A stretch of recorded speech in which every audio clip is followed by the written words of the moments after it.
For years, we've heard the admonition, compliance doesn't equal security. This heavily repeated mantra started to greatly malign compliance. Why is compliance important, though? And why is it often getting a bad rap these days? You're listening to Defense in Depth. Welcome to Defense in Depth. My name is David Spark, producer of the CISO series. And joining me, I'm going to taunt you again with this, Jeff, because someone brought it up at a meetup yesterday, is former child star Jeff Belknap, now currently the CISO of LinkedIn. Child star? Wait, did I forget? Child actor. You were a huge success in television and film in your early days. I thought we didn't talk about that. No, we are talking about that. All right. This came up in a meetup I was at yesterday in San Diego, where they absolutely loved it that I was taunting you about being a child actor, which actually Jeff has never done. But we have convinced our audience that you were at one time. I have acted up as a child and have been accused of acting as a child, but not a child actor in the commercial sense. Is there any film or video of you as a child, Jeff? No, I think the government seized all that and classified it. No, because maybe we could somehow, because there's a lot of new capabilities that Adobe has, somehow drop you into a scene on a television show and make it look as if you were a child actor, and we could try to convince people of this. We could do a whole episode on misinformation with this. I think that'd be great. You know what? This is going to come up, I bet you, soon enough. We will have a misinformation show, but that's not today's episode. No. Before I get to that, I do want to mention our sponsor, who is Reveal Security, a brand new sponsor of the CISO series. Welcome aboard, Reveal. Detect and stop identity attacks in your enterprise applications. We're going to talk more about that a little bit later in the show. Today's topic actually is an interesting conversation started by Aurobindo Sundaram of Relx, spelled R-E-L-X, and he brought up our discussion on compliance versus security. Now, if you want to sound edgy in security, you always drop the soundbite like compliance doesn't equal security, which would you say you've heard that once or twice, Jeff? I have definitely heard that at least once before today. Probably several thousand times. In between 1 and 15,000 times. That's somewhere in that range right there. I would say I've heard it that many times as well. So it sounds great, but it really actually undersells how essential compliance is as part of a security program, because it actually does have a part. Most compliance requirements come from peer-reviewed best practices. So while you shouldn't stop at those requirements, they can often serve as meaningful benchmarks. So I'm just going to ask, why do we have this phrase, compliance doesn't equal security? Why are we so quick to dismiss compliance as just simple checkboxes, which a lot of people define it as? Yeah, I think, the challenge with this is compliance in the context of security really means complying with a law or a regulation or some standard of practice that your industry has to align itself to. And those things don't mean that you are fully secure. But it also doesn't diminish the value of being compliant. And I think we're going to have a great conversation about that today. And the person who's going to join us in this conversation, very excited that he's joining us. It is the Executive Director of Product Security over at JP Morgan, Derek Fisher. Derek, thank you so much for joining us. Thank you. I am not a child actor. However, I have been confused with the basketball player Derek Fisher, and I get that. Actually, there was a lull for probably a good 5 to 10 years where I did not get that question. It's made a recent resurgent where I was asked probably the other day about whether I am that Derek Fisher from the LA Lakers. And the answer is no, I am not. I did play basketball. And actually, Derek Fisher, the famous Derek Fisher, and I are roughly the same age, same height. One of us is more successful than the other. So. Only in basketball. Let me point that out, Derek. Hey, I was pretty good in basketball. I could dunk. I would like to see a Derek Fisher versus Derek Fisher one-on-one game is what I'd like to see. Yeah, hey, we're the same age, so we probably have the same aches and pains. So we'll see how that turns out. So egg on my face, I prepared as if we were talking to the other Derek Fisher, so I'm going to have to throw all my notes out now. I just assumed. I'm prepared to talk basketball, so that's fine. All right. We'll somehow mix basketball into the show. Where do we begin? Sean Olson of Foundation InfoSec Services said, quote, compliance is usually based on some well-established standard, whether it's a framework or just a giant list of security controls. The point is to establish a benchmark. It's a solid beginning. I'm thankful such pressures exist, if for no other reason than to force those who need to do better to at least somewhat toe the collective line. So it's like something for us all to kind of agree to. And Aditya Sarangapani of WNS said, compliance standards are only guidelines and frameworks. You still need to define the processes and procedures that meet the guidelines and your business requirements. You also need to identify the scope of what is compliant. So I ask you, Mr. Jeff Belknap, when you are explaining compliance to your team and the value of it, how do you explain it? Well, I would point out I don't have to explain the value of it to my security team. They get it. I think the important part is you have to explain the value of compliance and the difference between compliance and security to the rest of the business, so the rest of the organization that you're working with. Because it would be very easy to just go, whoop, we're compliant. We don't need to invest any dollars more in our security or privacy program now because we have ticked that box. But I think a great point was made by the commenter here that compliance is really minimum, right? That's the minimum standard. That is an effort by a legislative body or a rules-making body to say, look, you have to do at least this much security. And if you do at least this much security, maybe we don't sue you or criminally impinge your rights. But being secure and offering a product in this day and age means you got to do more than the bare minimum. You've got to really be out there competing and delivering something that's worthy of people's trust. And that, I think, is the difference. It's people get really upset because they don't want us to stop at compliance. They want us to keep going. Understandably. But I mean, I think the way you've just defined it, it's simply the cost of doing business. If you want to be in this industry, like in finance, this is the cost of literally opening your front door. Derek, if you are the cheerleader of compliance, how are you sort of selling it as we should get like excited and this is something we should rally behind?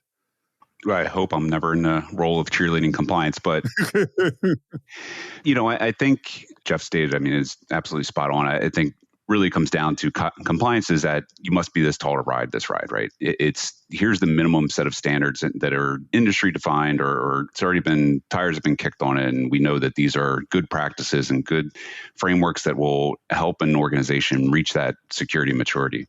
I think where the challenges become is that, are you just meeting that security? Are you just meeting those frameworks because that's what you need to do to pass an audit or to get your clients off your back, or are you doing it because you want a more secure organization? And I think the good thing is that a lot of organizations today, and I always kind of point at Apple when I talk about this, but not that I'm pushing for them, but they've really kind of taken the whole privacy mantra and they've really owned that and said like, hey, our products, we're concerned about your privacy and security, therefore we're building our product around that. And I think we're going to see more of that, and we are, but we're going to see more of that going into the future where it's not just about doing privacy or security because it's a compliance thing or it's because we're being told by a framework to do that, but it's a selling factor, right? It's a differentiator between some products that, hey, our product is more secure. I do feel more comfortable that my data is over there. And I do feel more comfortable using that product because it is more secure. So I think that's a boat that we're kind of missing in the sense that we should be selling security to our end users, to our customers and saying, hey, we are going beyond this because we actually do care that we're producing a product that's going to make you more safe and secure. This isn't just a security issue. Arnold Rogers Beckley said, quote, the company seeks compliance because there's a compelling business reason to do so. We explained that. You have to be this high to ride this ride. He goes on to say, security tends to be somewhat of an afterthought. And I don't necessarily agree with that, but let's go on. The problem lies in cases where a particular security measure isn't considered compliant due to its industry compliance requirement, or worse yet, having to delay or not deploy a proper security measure because it is beyond a compliance requirement. The tension often is between the ones in the trenches and the ones approving the budgets. Interested to know how your take on that quote. But let's go to also Sean Lengyel of Simply SecOps, who said, quote, with compliance, people tend to get fixated on ticking all the boxes. This is problematic because many of the boxes don't do much to lower the overall risk to the organization. This leads to waste when we all know that cybersecurity resources are always finite and in short supply. Compliance should be a consideration. However, I believe that a risk-based approach should be the priority. So, interesting comment here at the end. I'm going to go to you first, Derek. Sean, who says, all these compliance requirements are sucking our limited financial resources. Do you feel that because you have to feed the compliance need to be able to ride the ride, that after that, what money do we have left for security? Have you run into this problem before? I mean, absolutely. Security is always fighting against the needs of the business and getting out to market and getting, features out to the clients, right? But again, I think this is another sort of missed opportunity for us, is to really think of, and some organizations are seeing it this way, but we don't complain about having to buy hardware. Now that everybody's cloud, we don't necessarily complain about the OpEx for CSPs, right? We assume that cost. We assume that's the cost of doing business. And honestly, doing security is the cost of doing business. It's unfortunately or fortunately, depending on which side of the security aisle you're on, it's a means for an organization to be more secure, to be that organization that stands out and is doing the right thing from a security perspective. That's the cost of doing business. And yeah, you don't have to do it. There's not to go down the rabbit hole of the self-insuring and getting, cyber insurance, where it's like, well, if you don't have to do security, your application can be complete, or your organization can be completely full of holes, and you're going to pay the price for that. Or you pay to, have it a more robust, organization prepared to handle, cyber activity. So, Jeff, where do you fall? And actually, I want to get your take on Arnold Beckley's comment in saying that there's this tug between the two, and that the attitude is, well, we have to be able to ride the ride, so let's throw all our money to make sure we meet compliance, and whatever's left over, we'll deal with security. I can't imagine that may have been the story years ago. Can't imagine it's the story today. I have no trouble believing that people are still struggling with this conversation, although I think, I'll say from my own personal experience, in my observed living with me and my peers, most people have figured this out. You have to do the compliance stuff. You have to do the bare minimum. And that's really what, in most cases, the compliance obligations are, the bare minimum. You cannot do only the bare minimum, though. Nobody wants to buy a car that, has the advertising slugline, the bare minimum security or the bare minimum safety requirements are met by this vehicle. Nobody wants to drive that. Nobody wants car insurance that's the bare minimum car insurance. It's not going to help you in a problem. And I think in this case, it's the very same thing. Now, if you are an organization that hasn't really thought through that security is a differentiator, that security enables you to take risks and to grow as a business, you're going to be stuck in this mindset of, gosh, I already complied. Why do I have to spend any more money? And that is a big red flag for me. I think most people that are stuck in this space need to do the work of figuring out that what their customers deserve is more than the bare minimum. But I think the reality is, like, most people have that. If I could kind of tackle in there a little bit. So I think the analogy there of vehicle with the bare minimum, sometimes budget requires you, or you're budget constrained, and that is what you have to get. You can get the Cadillac version of security if you can afford it, but some organizations, like we like to say that every organization is a software company, right? Whether you are doing software or not, landscaping companies are software companies, right? They may not be able to afford that massive security budget. I mean, likely they're not, right? So that bare minimum compliance or bare minimum security program is what's going to, win the day in that case. I think the main difference is just that you can get a go-kart. A go-kart can get you from A to B. It's got a brake and a pedal and a seatbelt. But if you're going to be in an accident, or if you're just going to be driving down the highway at 70 miles an hour, you really don't want to be in a go-kart. You're not going to feel good about that. I think going down the highway in a go-kart at 70 miles an hour sounds like, a little dangerous. We actually did an episode, Derek, entitled Camry Security, addressing this very issue of so many companies sell, the equivalent of the Cadillac of security, when the reality is, you really only need to get 80% there, and I definitely don't need to pay that ludicrous premium for the extra 20% that I'll probably never ever use, for that matter. Before I go any further, I do want to mention our absolutely awesome sponsor. So thrilled that they're on board, Reveal Security. Now, they are an identity threat detection company that enables security teams to quickly detect and respond to threats that involve trusted identities operating inside SaaS applications and cloud services. Now, this can be an insider threat or an external actor impersonating a legitimate or privileged users. Reveal Security provides the only solution in the market based on patented identity journey analytics that uses unsupervised machine learning to continuously monitor and validate the behavior of human users, APIs, and other entities and accurately detect and alert on suspicious behavior. Now, with Reveal Security, organizations can protect against account takeover attacks, insider threats, third-party or supply chain risk after the point of login. That's key here. So where traditional identity preventative systems are pretty much out of the picture, they're not working, they also do this, Reveal Security, without the need for creating rules which are noisy and expensive and also require you to know what you are looking for. When suspicious behavior is identified, Reveal Security delivers ultra-high fidelity alerts with deep context so the next steps for SOC analysts are clear, eliminating the need to launch a complex and time-consuming investigation to understand the scope of an incident. To learn more about them, get in touch over at Reveal Security. That's reveal.security, REVEAL.security. Check them out. Can there ever be agreement on this? David Taxer of Hackerverse said, quote, compliance is about managing liability and security is about managing risk. Ooh, a great distinction right there. Most businesses consider both aspects and invest according to the industry and the cost of a breach to their bottom line.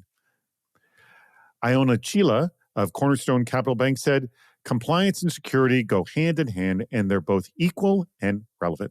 A well-executed compliance plan to achieve the expected standard and framework equals the maturity of your controls. Mature controls ultimately drives to lower your inherent risk. So hopefully you're left with manageable residual risk. It is not 100% perfect, but to me, this is a nice combination and complements each other nicely. Well, I also think these two quotes complement each other nicely. I like both David's explanation of the differences between the two and their place. And Iona says, like, hey, once you've done compliance, you're kind of set up to build a nice security program. Do you feel that way, Jeff? I think so. Look, like I said, and I'm going to be repeating myself here, compliance is minimum viable security. But I find it to be true the other way around, where if you're running a fantastic security program, compliance comes free with that. If you are running a fantastic compliance program, you're not really getting some other things that you would want from a full-fledged security program. But look, if you're doing any kind of compliance, you are headed in the direction of security. It will make things better than not doing them. And I think what's really interesting about Einel's quote here is it's interesting that somebody who works at a bank would say that compliance and security go hand in hand and are equals. And I think that's because when you're dealing with banks and people's money, those minimum level security requirements that are come from a compliance program are extremely high. Right? They are not messing around because you are playing with people's money. But if you are working in just a random tech startup, like we'll say AI, there's no current minimum security requirements for an AI company. And I think this is where we sort of get hung up. Different industries are going to have a different perspective on this. Yeah, and actually you make a good point with finance, and I know you work in finance, Derek, in that compliance is a little bit simpler equation when it's literally everything's in dollars, isn't it?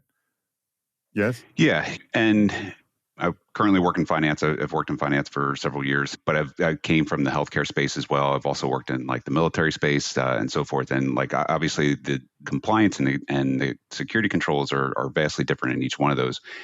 The ones aside from the military, where you're building things that blow up, it's a little different scenario. But in the financial space, you are under constant audits and you're constantly assessing your frameworks and ensuring that your controls are mapping to those frameworks. And there's a whole, you have armies of people that are dedicated to ensuring that you are meeting those, because especially for public companies, there are very strict rules and very strict guidelines on how you do things. So, and oftentimes you'll see, to be honest, more security being driven by that compliance in those financial institutions as opposed to healthcare. Healthcare is notoriously understaffed, under budget. Just to kind of go back to that example of, every company being, a software company, healthcare, you go to the hospital, you go into a doctor's office, it's all digital. It's all, hardware and software buzzing around. But honestly, that's not their core competency, right? They're there to provide care to patients that are coming in, and the tech is just there to support. They're often running extremely old hardware and software that can't be patched, and yet it's internet connected. And so you have these, massive problems with very, very little budget.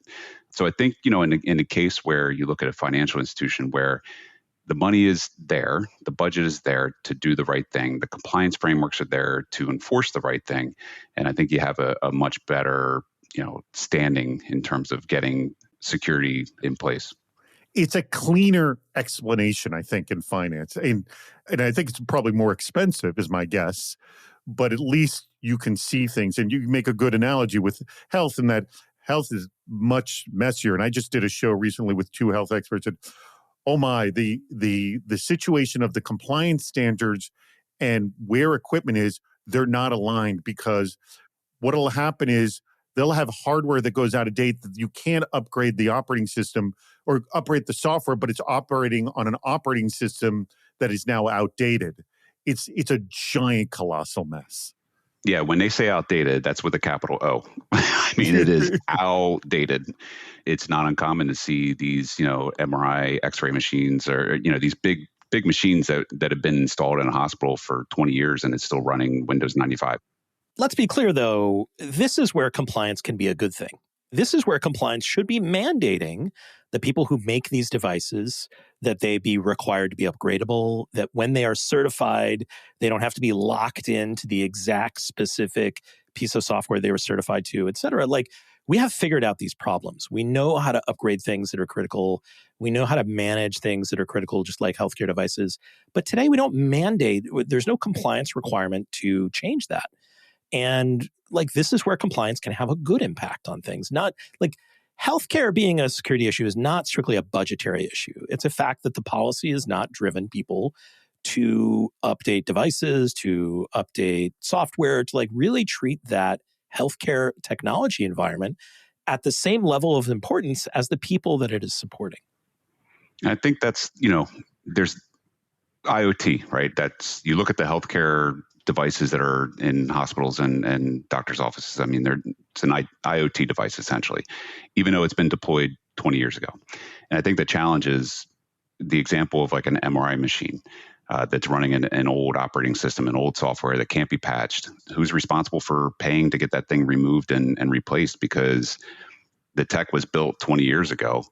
Well, this is where the manufacturer's responsibilities also come in as well. Yeah, but look, I 100% agree with the direction and what Jeff's stating. I think it comes down to the manufacturer saying, you want me to yank out the MRI machine out of the hospital that you paid for 20 years ago and replace it with a new one? Here's the bill. I assure you, manufacturers are okay with that conversation. The harder part of this is that the FDA and other people that certify those machines have not updated the process for that to ensure that those machines are updatable, or that they have an end of life when they are no longer able to protect patients' data. And I think we will get there. I look at very profitable sectors like healthcare and others that also complain about security and go there are options we have here other than spending more money. What are the elements that make a great solution?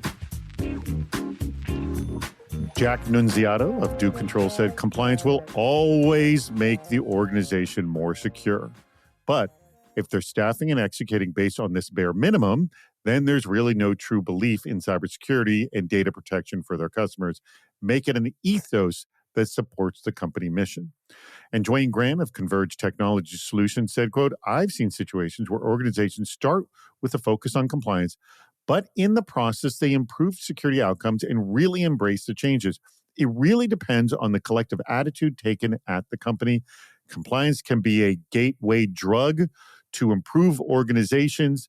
Some start with an attitude around doing what must be done, but their eyes are open to an array of unmanaged risks in the process. That is an interesting take. I'll start with you, Jeff, on that. I like Dwayne's thing is because you gotta do this stuff, it's going to make you start seeing things, isn't it? 100%. If you are not required to do any of this, you would never look into it. And this is why compliance exists. We want people to take due care and invest some of the money for their organization in protecting data, protecting privacy, ensuring the safety of the people that use our products and or services. And this is a lot of how people come around to thinking differently about security. They have to do some of it. They bring on people to do that job, and suddenly they're finding lots of things. And I think this is indeed how you start the path to a really strong security program. And I want to underscore that a really strong security program does not have to be a really expensive security program.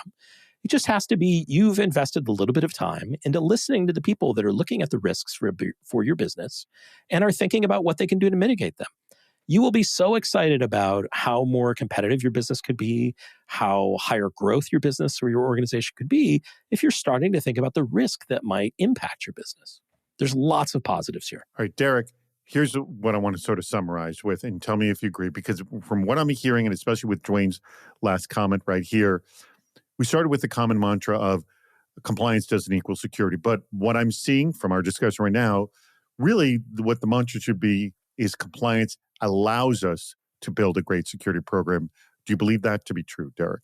I do. And I think compliance, we keep saying this, it's the bare minimum, right? And there's a lot of organizations out there that just need to know, what do I need to do, right? And compliance can get you to that point to say, we look at maturity models, things like that. It's kind of the same thing where it's like, okay, here's the bare minimum things that you need to do to be secure.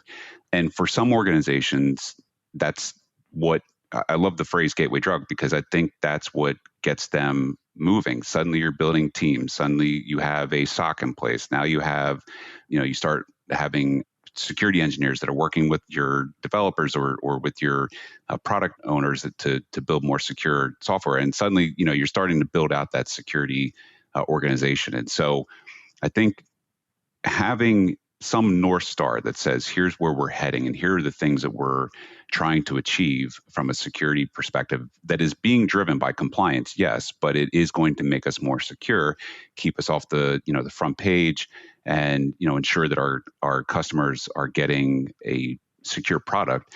That's always a step in the right direction. I love that metaphor, and I want to close on that. This compliance is our North Star, even better than what I said earlier. All right, we've come to the point of the show where I'm going to ask, which quote was your favorite and why, Derek?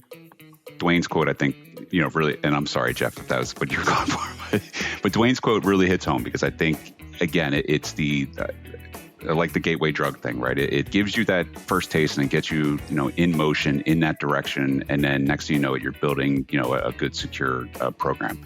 And I think I spent a lot of my time in the application security space and talk about trying to build security on a shoestring budget.